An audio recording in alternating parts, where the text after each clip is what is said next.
I pulled into my mother's driveway 20 minutes early, hoping maybe this dinner meant we were finally becoming a family again. Then I heard her voice through the cracked kitchen window. "Once she signs, the house is ours." What was I supposed to sign? Why was my name already on the paperwork? And why did my own mother sound so certain I would never ask questions? I glanced through the window and saw a folder stamped "Property Documents" with signature tabs awaiting for me. I quietly took a photo, walked back to my car, canceled dinner, and called an estate lawyer instead. Before I even finished explaining, she asked, "Trinity, did your father ever tell you why he refused to leave that house entirely to your mother?" If you're watching from the US or anywhere else in the world, tell me where you're joining from. I'd also love to know what time it is where you are right now, and if stories about family truth and standing your ground speak to you, I'd be grateful if you subscribed and came along for the rest of this journey. When I walked into Rebecca Collins' office the next morning, I was carrying more than a folder of photographs on my phone. I was carrying 38 years of assumptions. The office sat inside a renovated brick building in downtown Charlotte, the kind of place that smelled faintly of coffee and old books. Framed law degrees lined one wall. The shelves behind Rebecca's desk were packed with estate planning manuals, probate guides, and binders with neat handwritten labels. Nothing about the room felt dramatic. That somehow made everything feel even more serious. Rebecca greeted me with a calm smile. "I'm glad you decided not to attend that dinner. You sound like you already know I made the right decision." "I've practiced estate law for 23 years, she said. When someone prepares documents for a family member to sign during an emotional gathering instead of in a lawyer's office, I start asking questions. I handed her my phone. She enlarged the photographs I'd taken through the kitchen window. The image wasn't perfect, but it clearly showed the folder labeled Property Documents. More importantly, one page contained bright yellow signature tabs. One of them had my printed name beneath it. Rebecca studied it silently, then she looked at me. "Did anyone ever tell you exactly how your father's estate was structured?" "My mom said everything was straightforward." "And your father's attorney? I barely remember meeting him." She nodded thoughtfully. "Let's not rely on memory." She opened a yellow legal pad.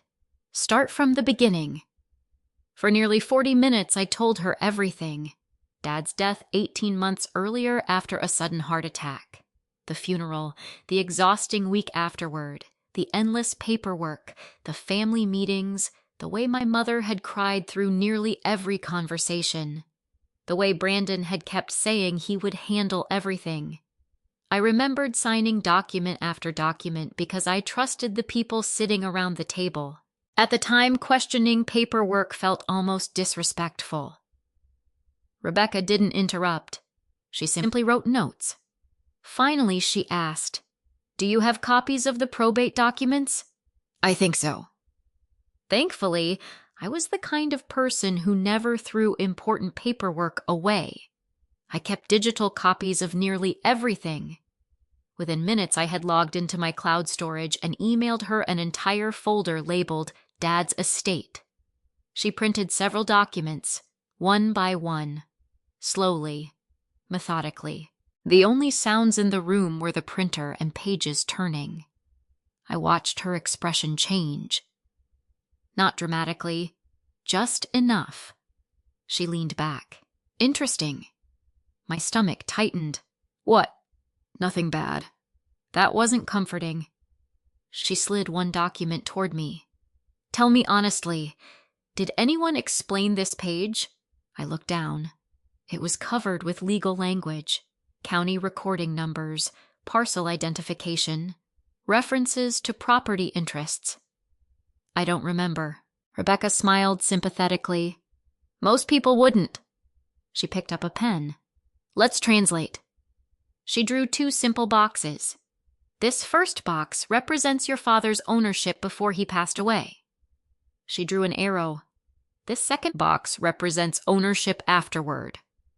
Then she wrote 2 phrases: life estate, remainder interest. She turned the paper toward me. Think of it this way. A life estate means someone has the legal right to live in a property for the rest of their life. My mother. Exactly. So she owns it. Rebecca gently shook her head. Not quite. She drew another arrow.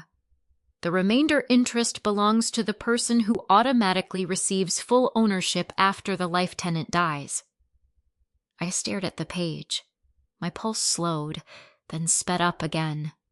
Wait. Rebecca nodded. Yes. She slid another document toward me. This transfer on death deed was recorded with Mecklenburg County nearly 4 years before your father passed away. I read my own name. Twice. Trinity Pearson, beneficiary. I looked up. There has to be some mistake. There isn't. My mother always said, I know. Rebecca's voice remained calm. But we're not discussing what people believed. She tapped the county recording stamp. We're discussing what was legally filed. I stared at Dad's signature. It looked exactly as I remembered. Neat, deliberate, almost architectural. My father had always signed documents slowly making every letter perfectly readable. I suddenly remembered sitting at the kitchen table years ago while he refinanced the house.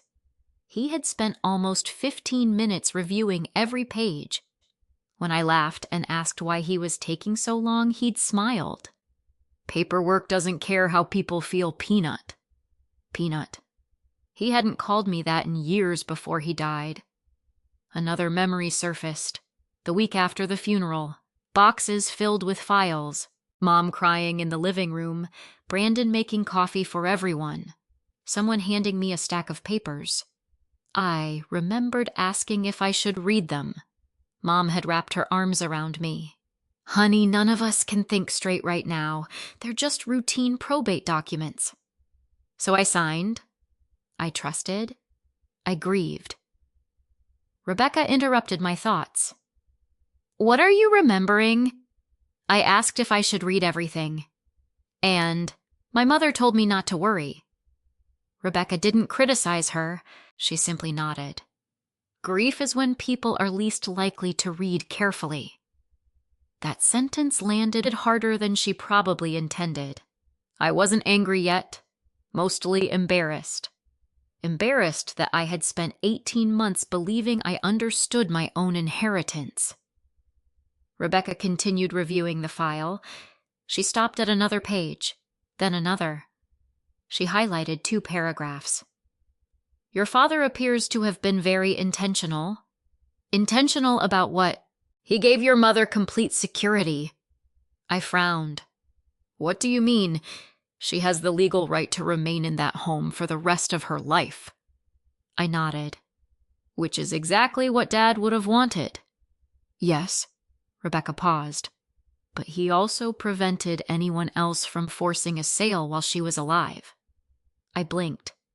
Meaning, if someone wanted your mother to sell the property, they couldn't. Not without the cooperation required under the legal structure he created.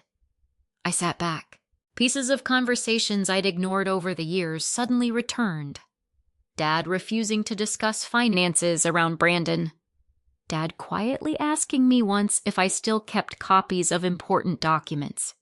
Dad telling me almost jokingly, always read the last page first. At the time, I'd thought he was talking about insurance claims. Maybe he wasn't. Rebecca closed one folder and opened another. This is where things become unusual. She reached into a separate file she had assembled from the county records request her office had expedited that morning. It wasn't thick, only a few pages, but it hadn't been part of the probate packet I'd saved. She laid it carefully on the desk between us. This wasn't filed with your father's estate. I looked at the cover sheet. No county recording stamp, no signatures, just professionally drafted legal formatting. What is it? Rebecca met my eyes. A second set of property documents. I felt my throat tighten. The ones from last night? I don't know yet. She slowly turned the first page. There, typed neatly beneath the title, was a familiar phrase. Quitclaim deed. And in the space marked grantor, only one name appeared. Trinity Pearson. I stared at my own name until the letters stopped looking familiar. It was strange how quickly a legal document could make you question your own life. Rebecca didn't rush me. She let the silence settle before sliding the quitclaim deed closer. This, she said quietly, it is not evidence that anyone committed fraud. I looked up. So, that's supposed to make me feel better. It should make you more curious. She folded her hands together. If someone intended to steal your interest in the property illegally, they would have tried to forge your signature. She tapped the blank signature line. They didn't. I looked again. The space where my signature belonged was empty. They expected me to sign willingly. Rebecca nodded. Exactly. That realization somehow hurt more. No forged documents, no elaborate criminal conspiracy, just people who believed they knew exactly which emotional buttons to push until I gave away something my father had intentionally protected. I took a slow breath. So where did this come from? That's our next question. Rebecca picked up her phone and called someone she clearly knew well. Hi, Denise. Rebecca Collins. She smiled. Yes, I know it's Friday. A pause. I need a favor from the Register of Deeds office. Another pause. I'm looking for any recorded activity involving Harold Pearson's property after probate closed. She listened for nearly a minute. No, I don't believe it was recorded. I'm trying to identify whether paperwork was ever submitted. She thanked the woman and hung up. We'll have an answer shortly. What if they never filed anything, Then we'll find another trail. She smiled. Legal paperwork almost always leaves footprints. An hour later, we were sitting inside the Mecklenburg County Register of Deeds office. Government buildings always reminded me of insurance inspections. Nothing glamorous. Just fluorescent lights, patient employees, and thousands of records that quietly decided people's futures. A title records specialist named Melissa greeted Rebecca like an old colleague. What are we chasing today? Rebecca explained only the facts. No accusations, no speculation. Melissa entered the property parcel number into her computer, the screen filled with filings stretching back nearly 30 years. Mortgages, refinancing, property tax records, the transfer on death deed Dad had recorded. Probate updates, life estate confirmation. Everything matched the documents Rebecca had already shown me. Melissa frowned. I don't see any attempt to transfer ownership after Harold passed. So nothing was recorded? Melissa shook her head. No. I felt a small wave of relief. Maybe the dinner had been nothing more than wishful thinking. Maybe Melissa interrupted herself. Wait. She clicked another screen. There is something. Rebecca leaned forward. What? Not a filing. Melissa pointed toward a note attached to the parcel history. A title search request. When? About 3 weeks ago. Rebecca looked at me. Someone was preparing for a transaction. Melissa continued reading. The title company requested ownership verification before drafting documents. So someone hired a title company. Looks that way. Can you tell us who... Melissa hesitated. I can't release client information. Rebecca nodded immediately. I understand. Instead of arguing, she handed Melissa her business card. If the request came through a law office, could you at least tell me whether the attorney preparing the documents is listed? Melissa studied the screen, then smiled slightly. That I can confirm. She read a name aloud. David Whitmore. Rebecca immediately recognized it. I know him. You do. He drafts real estate documents. Is he involved? Maybe. She stood. Let's go. David Whitmore's office occupied the second floor of a modest commercial building across town. Rebecca introduced herself at reception. The receptionist disappeared for several minutes before returning with a polite apology. Mr. Whitmore can't discuss client matters. Rebecca expected that. She handed over her business card instead. I'm not asking him to violate confidentiality. The receptionist waited. I only need to know whether these documents were prepared through his office. She showed the unsigned quitclaim deed. The receptionist glanced at it. I'll ask. 5 minutes later, David himself walked into the lobby. He looked to be in his late 50s, dressed more like an accountant than a trial lawyer. He recognized Rebecca immediately. Good to see you. You too. He looked at me. You must be Ms. Pearson. I hadn't introduced myself. Rebecca noticed that too. You already know her name. David smiled awkwardly. It's on the document. Fair enough. Rebecca spoke carefully. We're not asking about confidential advice. I know. We simply need to know whether your office drafted this deed. David studied it for several seconds. Yes. My stomach tightened. It originated here. Was there anything improper? He answered immediately. No. Did anyone ask you to forge documents? No. Were you instructed to deceive Miss Pearson? No. Everything sounded perfectly legitimate. Rebecca changed direction. Who requested preparation? David hesitated. I'm allowed to disclose the client who retained the document preparation because it appears on the billing authorization. He walked back into his office and returned with a copy of a billing summary. Certain information had been blacked out. Names of conversations, legal advice, personal notes. But one section remained visible, requested by Monica Pearson. I felt like someone had punched me in the chest. Monica, not my mother. Not Brandon. My sister-in-law. Rebecca thanked David for his time. Neither of us spoke until we reached the parking lot. Finally, I asked the question that had been burning inside me. Why Monica? Rebecca leaned against her car. Sometimes the person pushing hardest isn't the person speaking loudest. I thought back over the last year. Family dinners, holiday gatherings, every conversation about money, every suggestion that Mom needed less stress. Every time Monica gently changed the subject whenever I mentioned Dad's estate.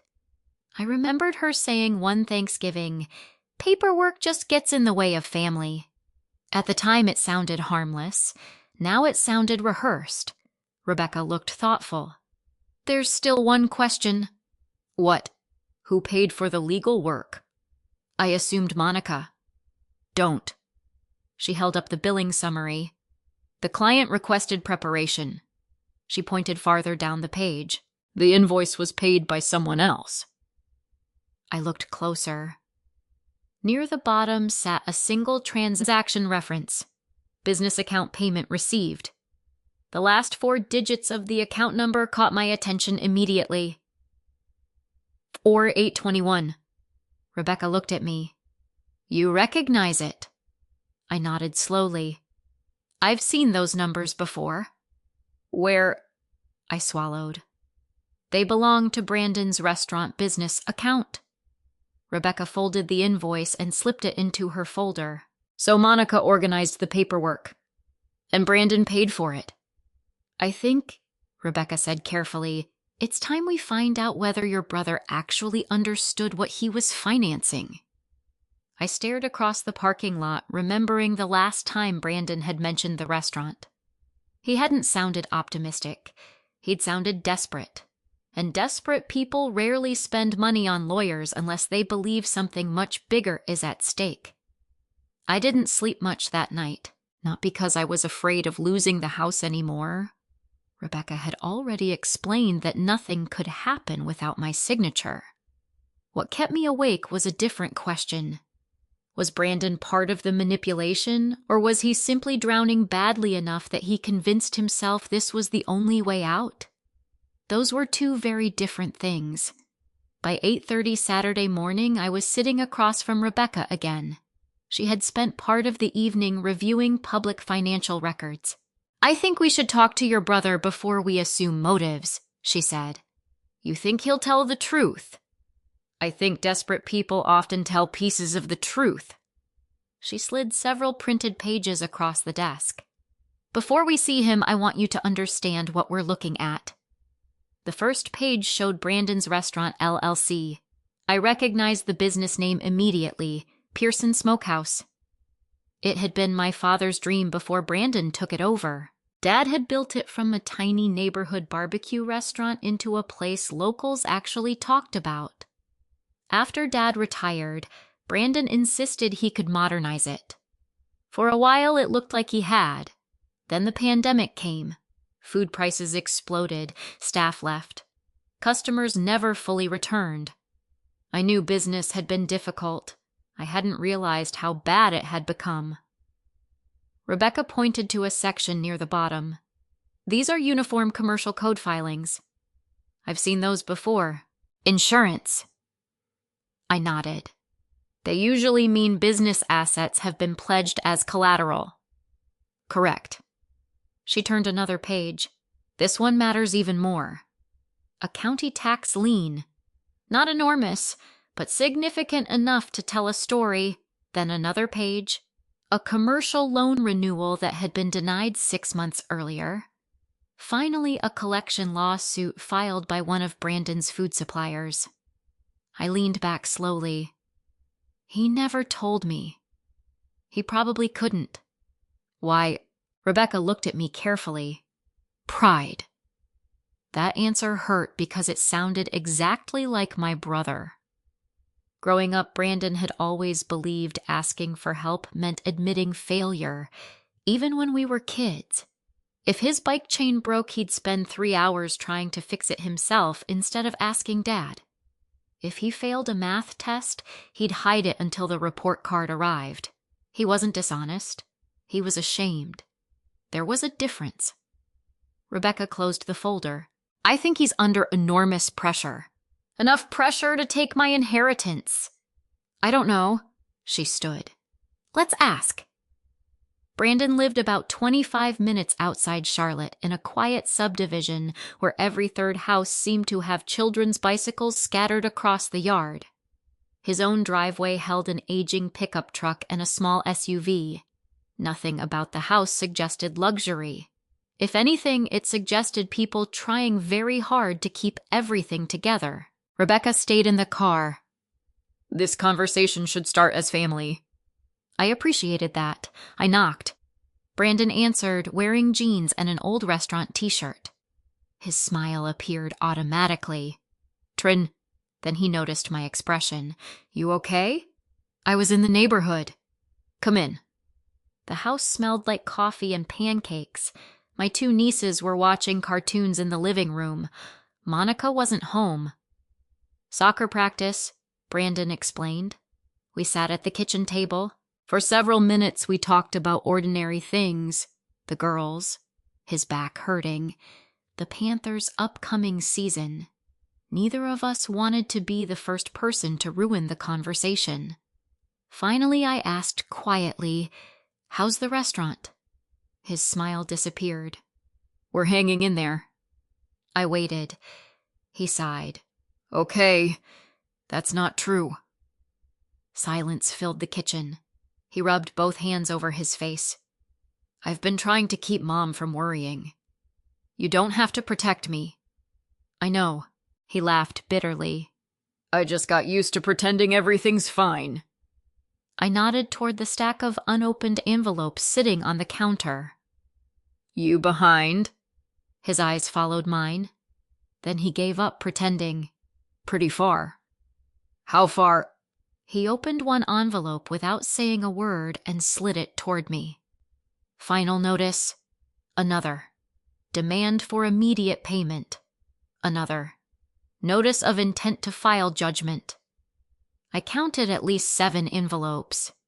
They all came this week. Most of them. I looked at him. Brandon. I know. He stared into his coffee. I know. For the first time since Dad died, he looked older than me. Not physically. Emotionally. Like carrying invisible weight had bent his shoulders. I thought I could turn things around. You still might. He smiled sadly. The bank doesn't think so. He opened a folder from the kitchen counter. Inside sat financial statements, profit and loss reports, loan balances, vendor debts. Rebecca hadn't exaggerated. The restaurant was bleeding money every month. Have you talked to a bankruptcy attorney? He shook his head immediately. No. Why not? I built that place. So did Dad. He looked away.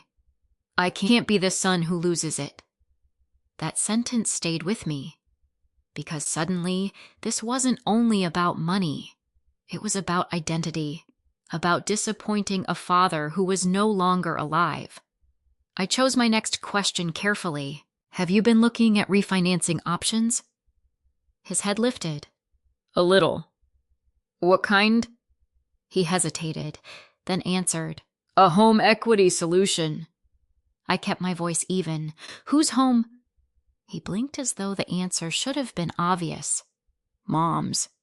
And if she refinanced? He stopped himself. I waited. We could clear the business debt. I folded my hands. Did anyone tell you she can't refinance that house by herself? He frowned. What are you talking about? I studied his face. No hesitation, no calculation, just confusion. You really don't know. Know what? I took a slow breath. Brandon, Dad didn't leave Mom complete ownership. His forehead wrinkled. Of course he did. No. He laughed softly. Trin, who told you that? Our attorney. He shook his head. Mom said everything became hers. That's not what the county records say. His smile faded completely. No. He whispered it more to himself than to me. No. I reached into my purse. I didn't hand him every legal document, just the recorded transfer on death deed. He stared at it, read my name, read Mom's life estate, read the county recording stamp, read it again. I've never seen this. I believe you. His eyes filled with genuine confusion. Mom never showed me this. I know. He looked genuinely shaken, then something else surfaced. A memory.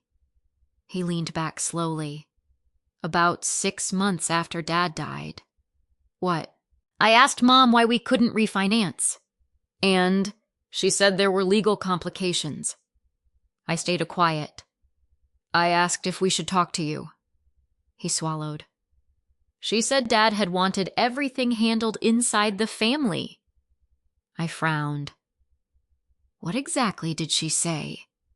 He closed his eyes, trying to remember, then repeated her words almost exactly. She said, he opened his eyes. Your father wanted the house to help this family. That's why he arranged everything this way. I stared at him. Those words sounded convincing. Comforting even. Except they left out one critical detail. What this way actually meant. Brandon looked down at the document again. So? His voice was barely above a whisper. Mom lied to me. I wasn't ready to answer that, because there was another possibility, a more complicated one. Maybe my mother hadn't technically lied. Maybe she'd simply told each of us a different version of the truth. And sometimes I had learned through years of insurance investigations, the most dangerous deception wasn't a false statement. It was the truth, with its most important pieces carefully removed. I left Brandon's house with more sympathy than anger. That surprised me. 24 hours earlier, I'd been convinced my mother and brother were working together behind my back.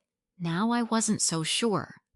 Brandon had paid for the legal paperwork. That much was true. but judging from the look on his face when he saw the recorded deed, he hadn't understood what he was financing. Rebecca had been right. Never assume motive before you understand the facts. Monday morning, she called me before I left for work. "I've been thinking. That's usually dangerous." She laughed softly. "It usually is." "What did you come up with?" "You told me your mother invited the entire church committee to Saturday's fundraising luncheon." "She did. Will she expect you to be there?" "I never miss it." "Good." She paused. "Go." I frowned. You want me to act like nothing happened? I want you to observe." Our church had been part of my family's life for nearly 30 years. Dad had helped repair the fellowship hall after a storm. Mom organized holiday food drives. Brandon's restaurant donated barbecue every 4th of July. I practically grew up inside that building. By 11 o'clock, the parking lot was already full. Inside, volunteers moved folding tables, while children chased one another through the hallway. Everything looked normal, almost painfully normal. Mom spotted me almost immediately. "There she is." She hugged me warmly enough that no one watching would have guessed we'd nearly trapped each other in a legal dispute. "I'm so happy you made it." "I said I would." She squeezed my hand. "I've missed you." The words sounded sincere. That was the confusing part. I honestly believed she had. Mom wasn't pretending to love me. She did love me. She simply believed that loving me also entitled her to decide what sacrifices I should make. For years, I hadn't known the difference. Now, I did. She spent the next 20 minutes introducing me to people as though I were the family's greatest success. "My daughter Trinity handles commercial insurance claims. She's the smartest person I know. She's always been responsible. She never lets us down." Every compliment landed strangely, because I finally understood something. Responsibility had become my identity inside the family. Not because I chose it, because everyone else depended on it. When lunch ended and most volunteers began cleaning tables, Mom touched my arm.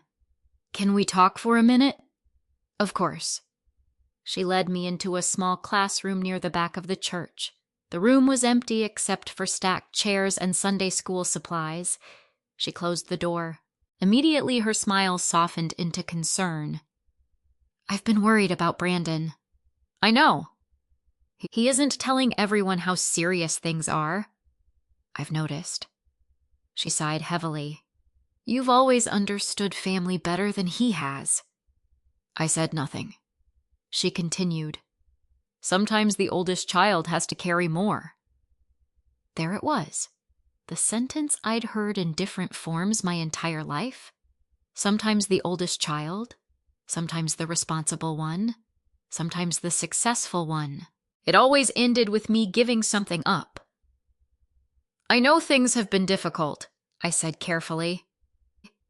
"They're worse than difficult." Her eyes became watery.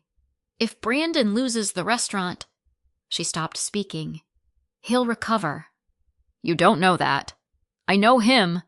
"So do I." She reached for my hand. "Those little girls need stability." "I agree. They don't deserve to lose everything." Neither did I, but I didn't say it. Mom took a deep breath. "I was hoping after dinner." She stopped herself. Interesting. She almost admitted the dinner had a purpose. Instead, she changed direction. "After we all spent time together, maybe we could discuss the property?" I looked at her calmly. "What about it?" She hesitated. "Your father wanted us to take care of one another." "I believe he did.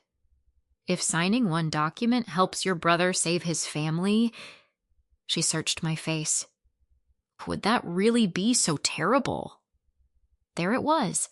Finally, not an order, not a demand, an emotional equation. Good sister equals signature. Good daughter equals sacrifice. Good person equals silence. I asked quietly, "What exactly would I be signing?" She smiled gently. Oh, sweetheart, it's just paperwork. Just paperwork. The same words she'd used after Dad's funeral. I almost admired the consistency. Almost. I'd want my attorney to review everything. The smile disappeared for less than a second, then returned. Of course. You don't mind. Why would I? I held her gaze. Because you seem to want me to sign quickly. A tiny pause, barely noticeable. Then she laughed. You've always been cautious. I learned from Dad. That ended the conversation, at least temporarily. As we walked back toward the fellowship hall, my phone vibrated inside my purse. Rebecca. I let it go to voicemail. A few minutes later, another message appeared. Call me when you can. Important. I excused myself and stepped outside. Rebecca answered immediately. I think I found something. What? Actually, I found someone. What does that mean? I tracked down the communications related to the deed preparation. You found the emails. Some of them. And they're interesting. How? They don't sound like your mother. I leaned against the brick wall. What do you mean? The language is very business-oriented. Monica. Exactly, Rebecca continued. But that's not the surprising part. What is? I also found text messages that your mother voluntarily provided to the attorney during document preparation. I blinked. She gave them to him. Yes. Why? To explain why she believed the transfer was appropriate. What did she say? Rebecca hesitated. I'd rather show you. Is it bad? It's revealing. That evening, I met Rebecca at her office. She handed me printed copies. The first several messages were exactly what I expected. Mom telling Monica she hoped everything could be resolved peacefully. Monica reminding her that Brandon needed help quickly. Then one exchange made my stomach tighten. Monica. If Trinity starts asking questions, she'll never sign. Mom, she won't. Monica. How can you be sure, Mom? Because she'll never let Brandon's girls suffer if she thinks she can stop it. I closed my eyes. Rebecca remained silent. I turned the page. Another message. Monica, should we tell her about the deed, Mom? Not unless she asks directly. Another.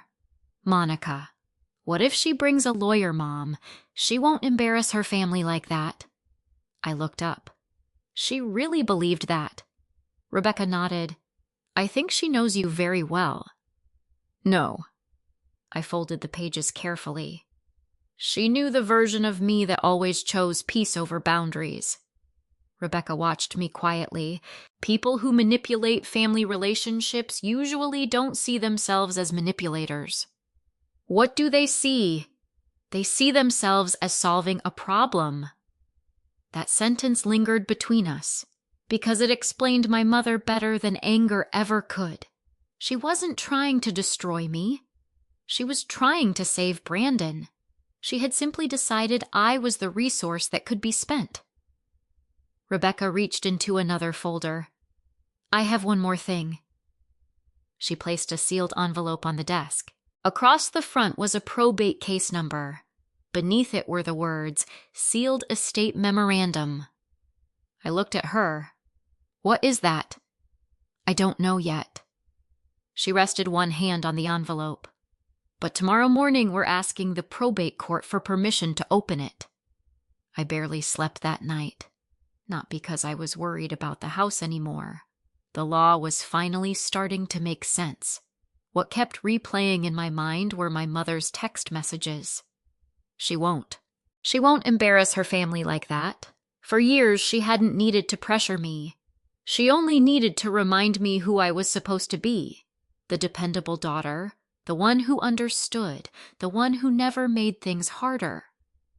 Looking back, I realized those labels had become invisible handcuffs. At 9 o'clock the following morning, Rebecca and I were back at the Mecklenburg County Courthouse. The probate judge had authorized access to the sealed estate memorandum because Rebecca represented my legal interest as the remainder beneficiary. The document wasn't part of the public probate file. My father had intentionally requested it remain sealed unless a dispute over the property ever arose. Rebecca looked at me as the court clerk handed over a thick manila envelope. I've never seen one structured exactly like this. What does that mean? It means your father anticipated something. We returned to her office before opening it. Neither of us wanted to read something this important sitting in a courthouse hallway. Rebecca placed the envelope carefully on her conference table. For a long moment, neither of us spoke. Then she broke the seal. Inside were several documents. A handwritten letter. A formal memorandum prepared by Dad's estate attorney, trust instructions, a signed affidavit. Everything was dated almost 3 years before Dad died. Rebecca picked up the handwritten letter first. The attorney's memorandum can wait. She smiled gently. I think your father wanted you to read this before anything else. She handed me the pages. The paper immediately caught my attention. Dad had always written with a blue fountain pen. Even his grocery lists looked elegant. My dear Trinity. If you're reading this, then something happened that I prayed never would. That first sentence alone made my throat tighten. Rebecca quietly excused herself to make coffee, giving me privacy. I continued reading. You have always believed that solving problems quietly is the same as keeping peace. I hope you eventually learn there is a difference. Sometimes peace requires boundaries. Sometimes love requires saying no. Sometimes protecting your family means protecting them from their own worst decisions. I stopped. Those words sounded exactly like him. Not dramatic, not poetic, simply honest. I kept reading. Your mother is a generous woman. Your brother has a kind heart. Neither of them is dishonest, but both of them love with emotion first and judgment second. If Brandon ever falls into serious financial trouble, I fear they may convince themselves that this house should rescue him. Please understand something that may be difficult. Saving someone from consequences often destroys the very character they need to rebuild their life. My eyes blurred.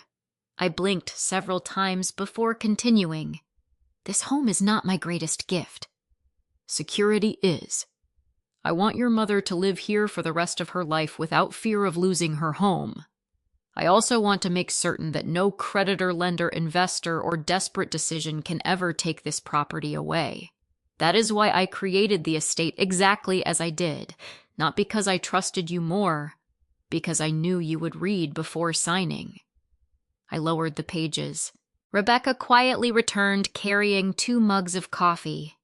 She didn't ask what the letter said. She could see the answer on my face.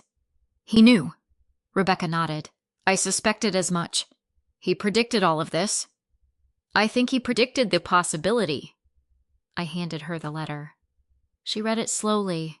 When she reached the last page, she exhaled softly. Your father understood family systems. I laughed through tears. He also understood Brandon. He understood human nature. Rebecca reached for the formal legal memorandum next. Unlike Dad's letter, this document was written in precise legal language. She summarized it as she read. The trust structure was intentionally designed to prevent forced liquidation. She looked up. That's important. Why, if Brandon accumulated business debts, the creditors couldn't reach the house. She nodded. Correct. She continued reading. The life estate prevents your mother from displacement, so she'll always have somewhere to live. Exactly. She turned another page. The remainder interest prevents anyone from convincing her to mortgage refinance or sell the property in a way that defeats Harold's estate plan. I leaned forward. So even if Mom wanted to, she legally couldn't do it alone. Rebecca smiled slightly. Your father created overlapping protections, she continued. One protects Evelyn, the other protects you. And together, they protect the house. For the first time in days, I felt something I hadn't expected. Relief. Real relief. Not because I was winning, because Dad hadn't left behind confusion. He had left behind clarity. People had simply ignored it. Rebecca picked up the final document. This one wasn't written by Dad. It was a sworn statement from his estate attorney. If there is ever an attempt to persuade Trinity Pearson to voluntarily surrender her remainder interest, Rebecca read aloud, I strongly recommend immediate legal intervention before execution of any transfer instrument. I stared at her. He actually wrote that. She nodded. He anticipated pressure. Rebecca turned to the final paragraph. Then she smiled. I think this answers another question. What? Why the memorandum was sealed. She handed me the page. Dad had written a short instruction in his own handwriting beneath the attorney's signature. Do not release this unless conflict arises. If my family never needs these words, I hope Trinity never reads them. If she does, remind her that kindness and wisdom are strongest when they exist together. I wiped my eyes. He still believed we'd figure it out. I think he hoped you would. Silence settled over the room, not an uncomfortable silence, the kind that follows understanding. Eventually, Rebecca closed every folder and organized the documents into neat stacks. Now we know why your father structured everything this way. I nodded. And now we need to make sure nobody accidentally or intentionally undoes it. She opened her laptop. I've already prepared something. What? A notice to record additional protective documentation confirming the trust restrictions and your remainder interest. So nobody can claim they didn't know. Exactly. She looked at me seriously. There's one problem. What? If your family files anything before we finish recording these protections, we'll spend months cleaning up the legal mess. How long do we have? Rebecca glanced at the calendar. I don't know. She picked up the phone. But I'd rather not find out. As she dialed the county recording office, she looked back at me. Trinity, if they're still planning to move forward, we need these documents recorded before anyone else walks into a title office. Rebecca's staff filed the protective documents before noon. By 3 o'clock, the county had officially recorded the additional notices, confirming the existing estate structure and referencing the trust provisions already established under my father's plan. Nothing new had been created. Nothing had been changed. The filing simply made it much harder for anyone to claim they hadn't known exactly how the property was structured. Rebecca leaned back in her chair. If someone tries to move forward now, every title company is going to see these records. So the house is safe as the law can reasonably make it. I nodded. For the first time in a week, I felt like I could breathe. That feeling lasted less than 2 hours. At 5:15, my phone rang. Mom? I stared at the screen before answering. Hi, Mom. Her voice sounded unusually cheerful. Sweetheart, are you free tomorrow evening? I might be. Why? I was hoping we could finally have that family dinner. I almost laughed. Not because it was funny, because I suddenly understood why Rebecca always insisted that timing mattered. The protective filings had been recorded only hours earlier. Mom had no idea. We've all been so stressed, she continued. Let's put everything behind us. Everything. An interesting choice of words. I'll be there. I'm so glad. And should I expect paperwork this time? There was the slightest pause. Oh, she laughed softly. Just a few things we should probably organize while everyone's together. I understand. We'll eat first. Sounds good. After we hung up, I called Rebecca. She listened quietly, then asked one question. Did she specifically mention paperwork? Yes. Good. Good. It confirms they're still moving forward. She was silent for a second. I'll come. My family isn't going to like that. No. They'll think I don't trust them. Rebecca answered gently. You don't. Tuesday evening felt strangely familiar. I parked in exactly the same spot where I'd parked 4 nights earlier.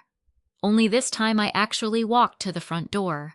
Mom greeted me with a warm hug. I'm so happy you came. The dining room looked beautiful. Roast chicken, fresh vegetables, Dad's favorite mashed potatoes. She'd even used the good china. For one dangerous moment, I almost forgot why I was there. Brandon stood and hugged me. I'm glad you're here. He looked exhausted. The dark circles under his eyes hadn't disappeared. If anything, they'd become more noticeable. Monica emerged from the kitchen carrying a salad bowl. Hi, Trinity. Her smile was polite, controlled, professional, exactly the way she'd always smiled during difficult family conversations. Dinner itself was surprisingly pleasant. We talked about the girls starting school, football season, church events, the weather. No one mentioned money, no one mentioned property, no one mentioned lawyers. If someone had secretly recorded the conversation, it would have sounded like a perfectly ordinary family dinner. Then dessert arrived. Mom cleared her throat. There is one little thing. Of course there was. She reached toward a leather portfolio sitting on the buffet behind her, the same one I'd photographed through the kitchen window. I know legal paperwork isn't anyone's favorite subject. She laughed lightly. But I thought while everyone's together, she placed the folder in front of me, we could finally simplify everything. I didn't touch it. What exactly are we simplifying? Mom opened the folder. Inside sat the quitclaim deed, freshly printed, yellow signature tabs still attached. Monica slid a pen across the table. It's mostly housekeeping. I looked at the first page. My attorney advised me never to sign anything described as mostly housekeeping. The room became very quiet. Mom forced a smile. Trinity, nobody's trying to trick you. I didn't say anyone was. Brandon looked between us. I thought we were just making Mom's life easier. I turned toward him. Did anyone explain what this document actually does? He hesitated, then slowly shook his head. Mom answered for him. It simply puts the home where it belongs. I looked directly at her. It already is. Her expression tightened. You don't understand.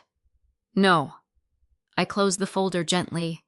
I understand perfectly. Monica leaned forward. Trinity, we're talking about helping family. And I'm talking about giving away a legal property interest. They're the same thing. No, I met her eyes. They're not. For the first time all evening, Monica's calm expression cracked. It isn't like you're losing anything today. Rebecca had warned me about that sentence. People often framed permanent legal decisions as temporary emotional favors. I kept my voice level. Actually, I'd be surrendering ownership rights created by my father's estate plan. Silence. Mom blinked. What did you just say? I said my father's estate plan. Her face lost color. You talked to a lawyer? Yes. Nobody spoke. Then Monica finally did. I don't think outside attorneys understand families. A calm voice answered from the front hallway. I actually understand both. Every head turned. Rebecca Collins stepped into the dining room. She carried a slim leather briefcase. Nothing more. Mom stood abruptly. Who invited her? I did. Rebecca smiled politely. Good evening. Nobody returned the greeting. She placed several certified copies of county records on the dining table. I apologize for interrupting dinner. Her tone remained remarkably calm. But since legal documents are already being discussed, this seems like an appropriate time. Mom folded her arms. This is a private family matter. Rebecca nodded. It certainly is. She opened the first certified copy, which is precisely why Mr. Harold Pearson structured his estate the way he did. Brandon leaned forward. What are those recorded county documents? She slid one toward him. The transfer on death deed. Another. The life estate. Another. The remainder interest. Then she placed Harold's memorandum on the table. Finally, she looked at Mom. Your husband anticipated this exact conversation years before he passed away. Mom stared at the memorandum without touching it. I've never seen that, Rebecca answered quietly. It was sealed. Brandon picked up the documents first. His eyes moved rapidly across the pages. His breathing changed. This, he looked at me. This is real. It always was. He turned toward Mom. You knew. Mom didn't answer immediately. Instead, she looked at the papers as though seeing them for the first time. Monica reached for the quitclaim deed. Rebecca calmly placed one hand over it before she could pick it up. I wouldn't advise presenting this document any further. Why? Rebecca looked directly at her. Because no reputable title company will ensure a transfer that ignores recorded interests already confirmed in the county records. Monica frowned. What does that mean? It means this house cannot be sold or refinanced the way you were planning. Her face went completely still. For several seconds she didn't speak. Then she whispered almost to herself, But that's not what the investor said. Rebecca's eyes narrowed slightly. The investor. The room fell silent again. Monica realized too late that she had said something no one else was supposed to know. No one spoke for several long seconds. The only sound in the dining room came from the grandfather clock Dad had restored years ago. Tick, tick, tick. Monica looked as though she wished she could pull the words back into her mouth. But that's not what the investor said. Rebecca broke the silence first. What investor? Monica looked toward Brandon. Brandon looked at Mom. Mom looked down at the table. For the first time since this all began, no one rushed to explain anything. I quietly pushed my dessert plate aside. I think we're all waiting for the same answer. Monica inhaled slowly. It wasn't supposed to happen like this. Rebecca remained standing. I'm listening. Monica closed her eyes for a moment before speaking. There was an investor interested in buying the commercial building next to Brandon's restaurant. Brandon looked confused. What does that have to do with Mom's house? Monica turned toward him. I didn't tell you everything. His face immediately changed. What didn't you tell me? The bank wasn't willing to refinance the restaurant. I knew that. So I found another option. What option? She swallowed. The investor offered to help. Brandon frowned. Help how? He said if we could show enough assets to stabilize your financial position, he'd invest in the restaurant. Rebecca interrupted gently. What assets? Monica looked at the quitclaim deed. The house. The room seemed to shrink. Brandon stared at her. You told him we had the house. I told him we'd have access to the equity. You promised him that. I thought we would. You thought... Her voice cracked. I honestly believed your mom owned everything. She looked toward Evelyn. That's what you told me. Mom slowly lifted her head. I believed I did. Rebecca spoke carefully. Mrs. Pearson. Mom nodded weakly. I never read Harold's paperwork. Nobody moved. I couldn't. Her eyes filled with tears. After he died, every page reminded me he wasn't coming home. She looked at me. So when the attorney explained everything, she stopped. I heard what I wanted to hear. Rebecca didn't challenge her. Instead, she asked one simple question. Did you ever ask for another explanation? Mom shook her head. No. She looked exhausted. I just assumed. Brandon spoke quietly. You told me Dad wanted the house to help us. I thought he did.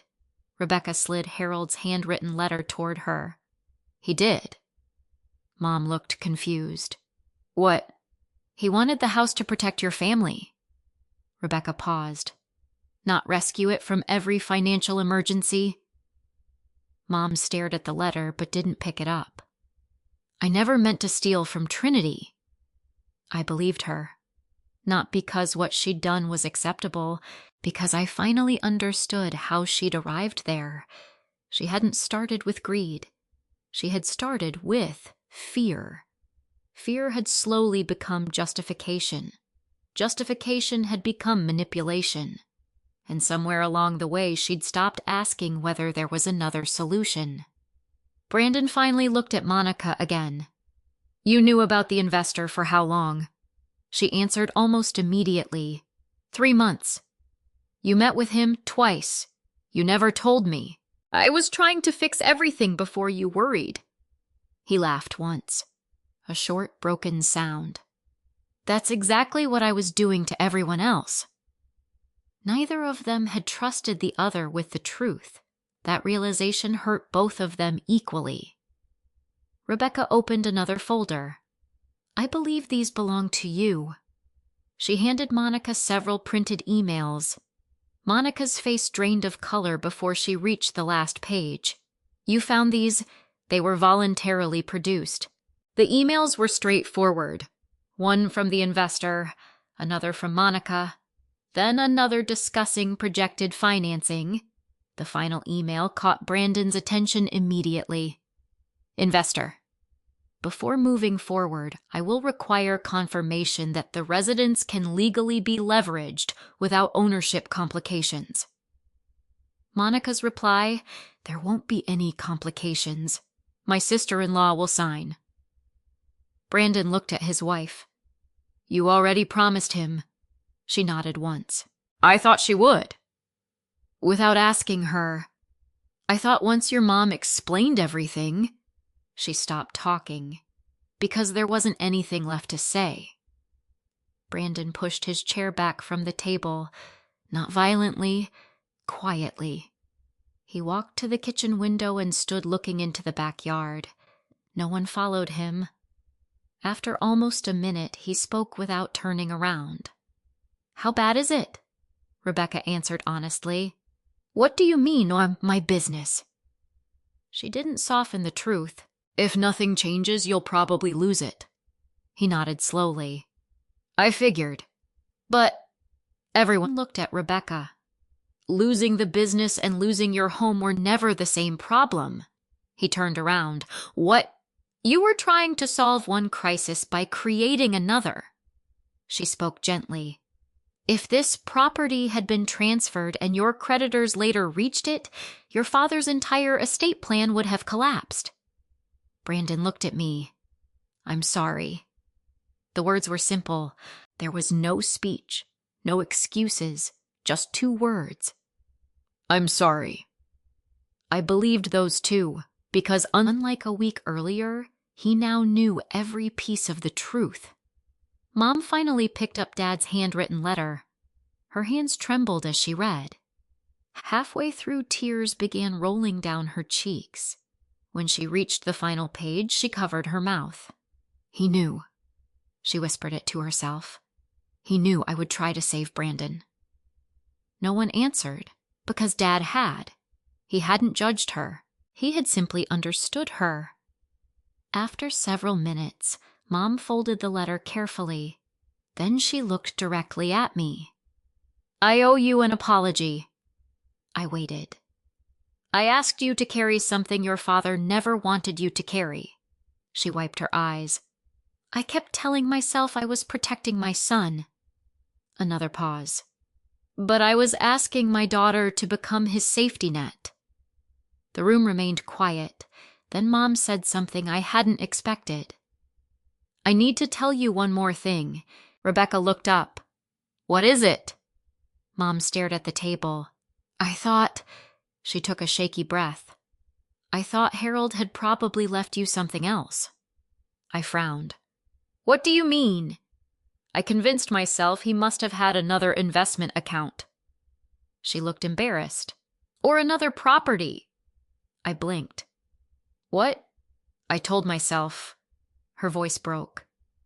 That if this house went to Brandon, you'd still be taken care of. I stared at her. There was never another property. I know. When did you find that out? She closed her eyes. A few weeks ago. You already knew. She nodded. I just couldn't admit I'd built everything on an assumption that wasn't true. I leaned back slowly. So this entire plan, the pressure, the dinner, the paperwork, the emotional manipulation, it hadn't been built on a hidden inheritance.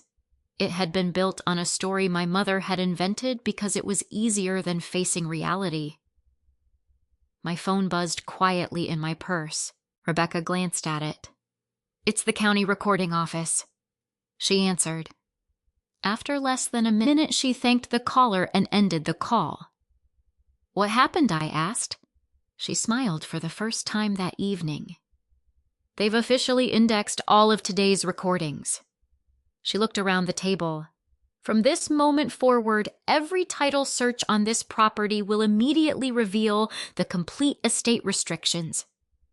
There would be no confusion anymore, no misunderstandings, no quiet shortcuts.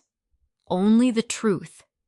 But as I looked around the table, I realized the legal battle had ended before the emotional one had even begun.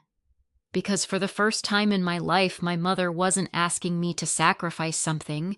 She was looking at me as though she genuinely didn't know whether I would ever trust her again.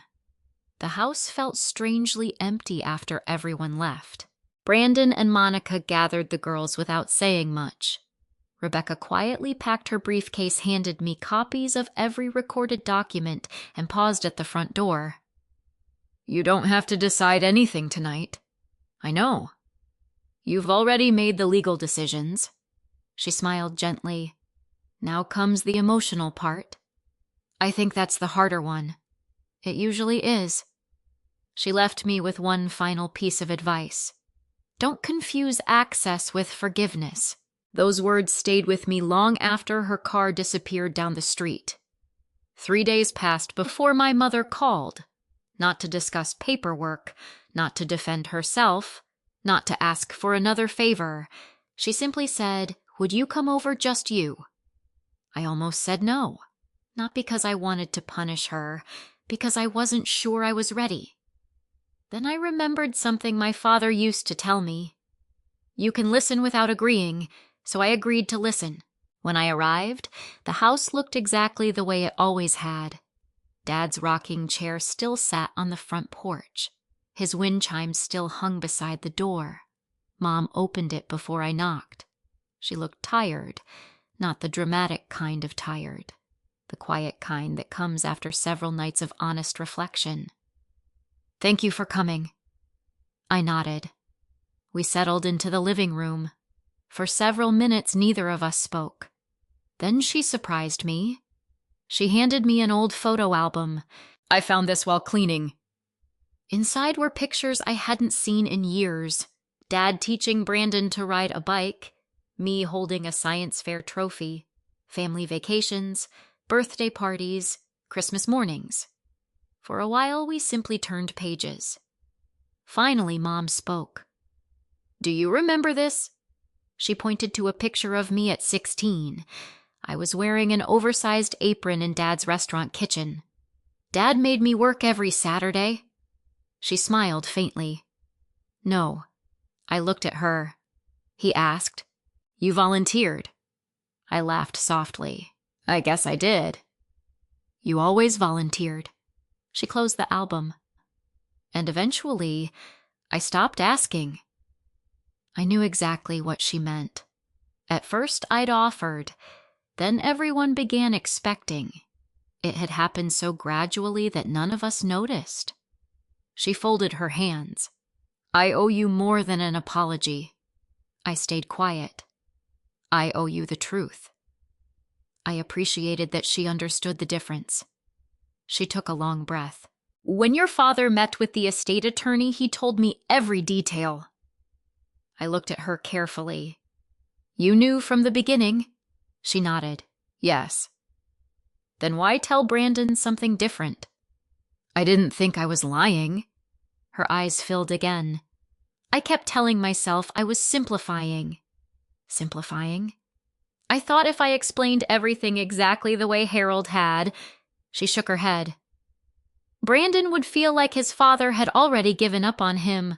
That sentence hit me harder than I expected. Dad hadn't given up on Brandon. He had simply refused to let love become financial rescue. Mom continued. So I started leaving pieces out. She looked ashamed. I told him Dad wanted the house to help the family. That wasn't false. No. But it wasn't complete. I nodded slowly. The missing part changed everything.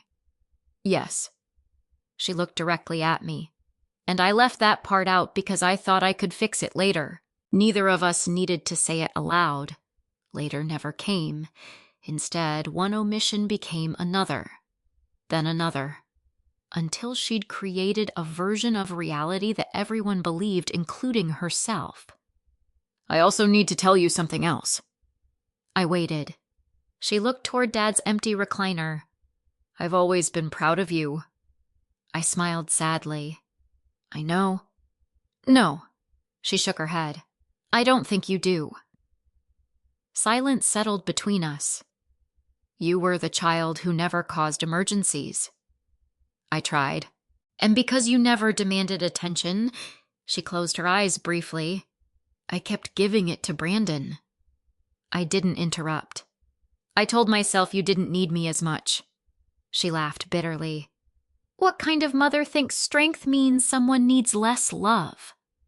I felt years of resentment shifting inside me, not disappearing, shifting. Because for the first time she wasn't defending herself. She was examining herself. Those are two very different things. I spent years trying to earn fairness, I said quietly. She looked at me. I know. I thought if I worked harder, if I complained less, if I became successful enough, I smiled without humor. Eventually, someone would notice. Mom began crying. I noticed. Then why didn't anything change? She answered honestly. Because every time you handled another burden, she wiped her eyes. I convinced myself you could handle one more. I finally understood something. Favoritism isn't always built from loving one child more. Sometimes it's built from expecting one child to survive anything. That expectation can become its own kind of neglect. Mom reached into the drawer beside the sofa. I have something for you. She handed me her phone. I want you to hear this. It was the voicemail she'd left me the night after our disastrous dinner. I had never listened to it. I pressed play. Her voice filled the room. Trinity. A long pause. I don't know if you'll ever answer my calls again. She sounded exhausted. I keep thinking about something your father said years ago. Another pause. He told me that if I ever had to choose between protecting one child and respecting the other, her voice cracked, I should find another solution. She inhaled shakily. I forgot that. The recording continued. I've spent so much time trying to save Brandon that I stopped seeing what I was asking you to lose. More silence. I'm sorry. Not because you caught me, because I finally understand what I was doing. The message ended. Neither of us spoke for nearly a minute. Finally, I handed her phone back. I believe you. She looked surprised. You do? I believe you're sorry. Hope flickered across her face, but... She nodded before I even finished. I know. No more financial decisions. I understand. No more asking me to solve problems that aren't mine. I understand. No more signing anything without my own attorney. A tiny smile appeared. I'd be disappointed if you ever did. For the first time in weeks, we both laughed. It wasn't a big laugh, just enough to remind us that not everything between us had died. She reached across the coffee table, not to hug me, not to grab my hand, just to rest her fingertips lightly on the wood between us, respecting the distance, learning a new relationship, one built on permission instead of expectation. As I drove home that evening, I realized forgiveness had quietly begun. Not because my mother had earned complete trust again, she hadn't. Trust would take much longer. But because she had finally stopped asking me to pay for someone else's choices. And for the first time in my adult life, loving my family no longer required abandoning myself. Nearly 6 months passed before everything finally settled into something that resembled normal life. Not the old normal, the healthier one. The first major change happened quietly inside Rebecca Collins's office. There were no raised voices, no dramatic confrontations, just 4 people sitting around a polished conference table with a stack of carefully prepared documents. Me, my mother, Rebecca, and at Mom's request, Brandon. Monica chose not to attend. She later told Brandon she felt she had done enough damage and didn't belong in the room while the final decisions were being made. I respected that. Rebecca slid the first document toward Mom. "This is a lifetime occupancy agreement." Mom adjusted her reading glasses.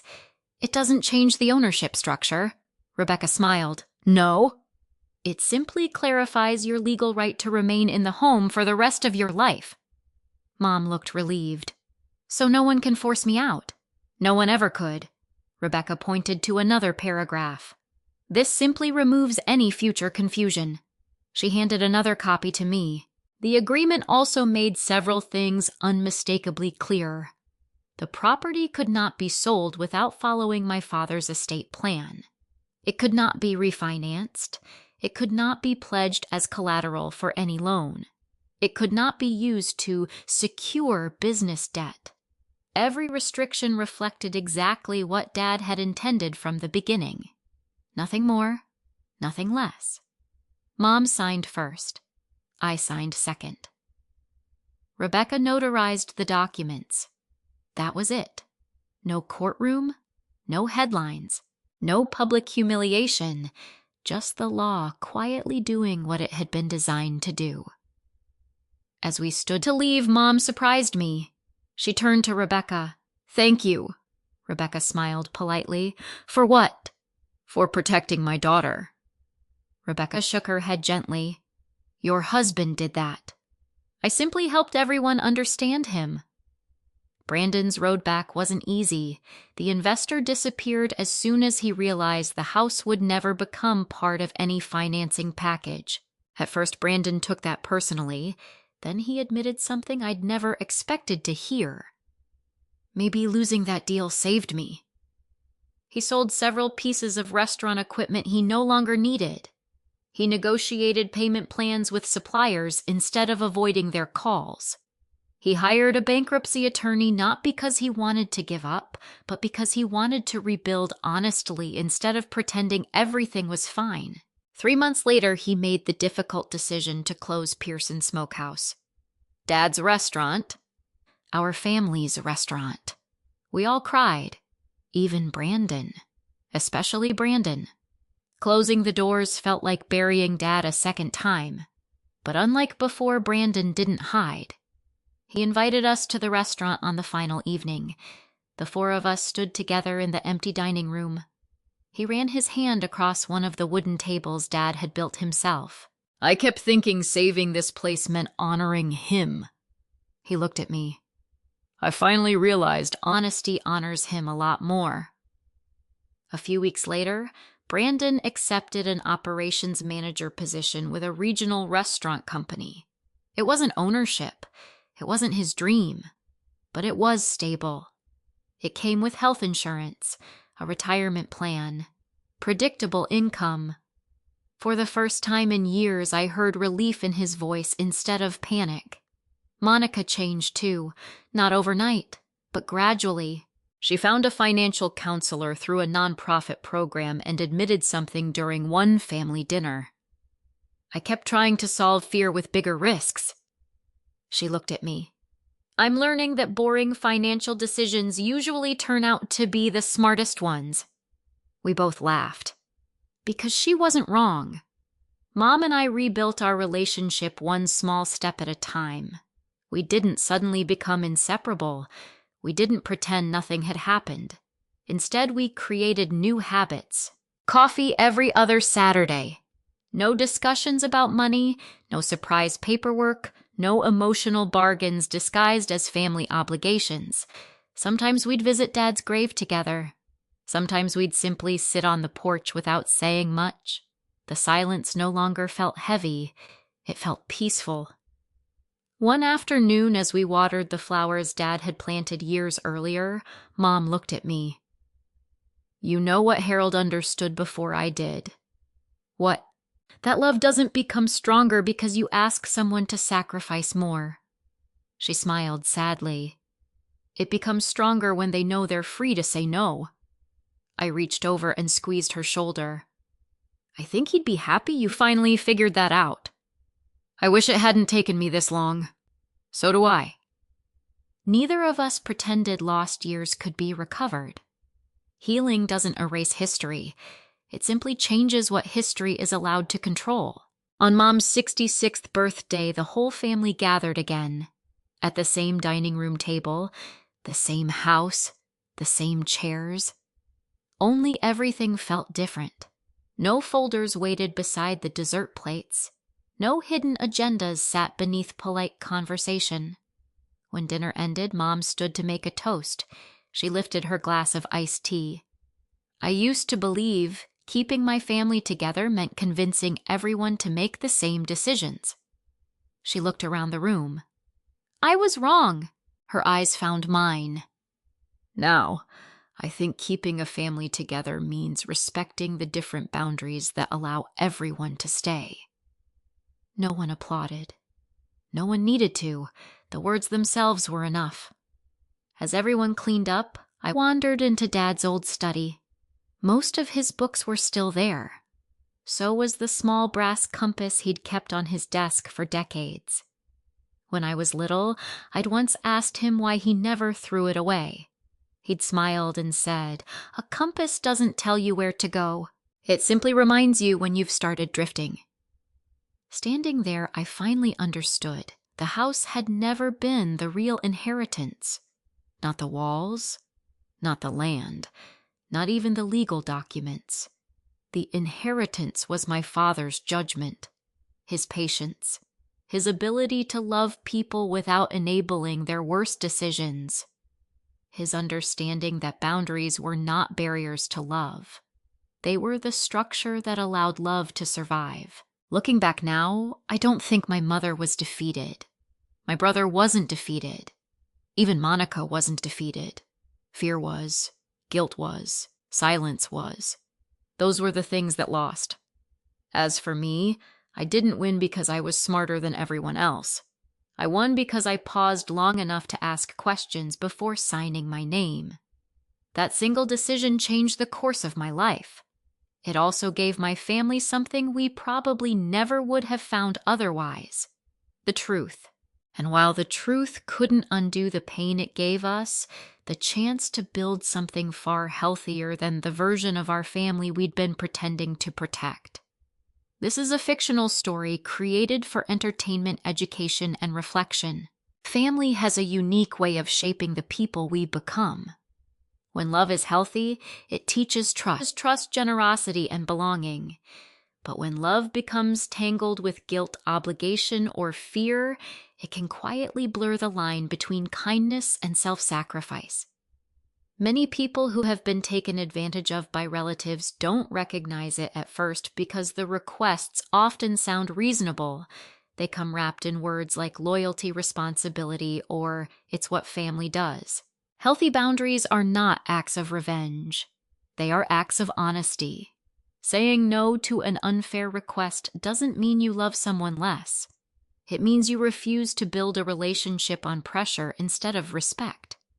Forgiveness can be a beautiful choice, but forgiveness does not require restoring the same access, authority, or financial control that allowed the harm to happen in the first place. Trust can be rebuilt only through consistent actions over time. If you've ever been the person everyone depended on simply because you were responsible, I hope this story reminds you that your generosity deserves the same protection as any other valuable part of your life. Your compassion should never require you to surrender your judgment. I'd love to hear your thoughts. Have you ever had to set boundaries with someone you deeply loved? What did you learn from that experience? Share your story in the comments. Your words may encourage someone else who is facing a similar situation. And if you enjoy thoughtful stories about family resilience, justice, and healing, I'd be honored if you subscribed and joined this community. This is a fictional story created for entertainment, education, and reflection.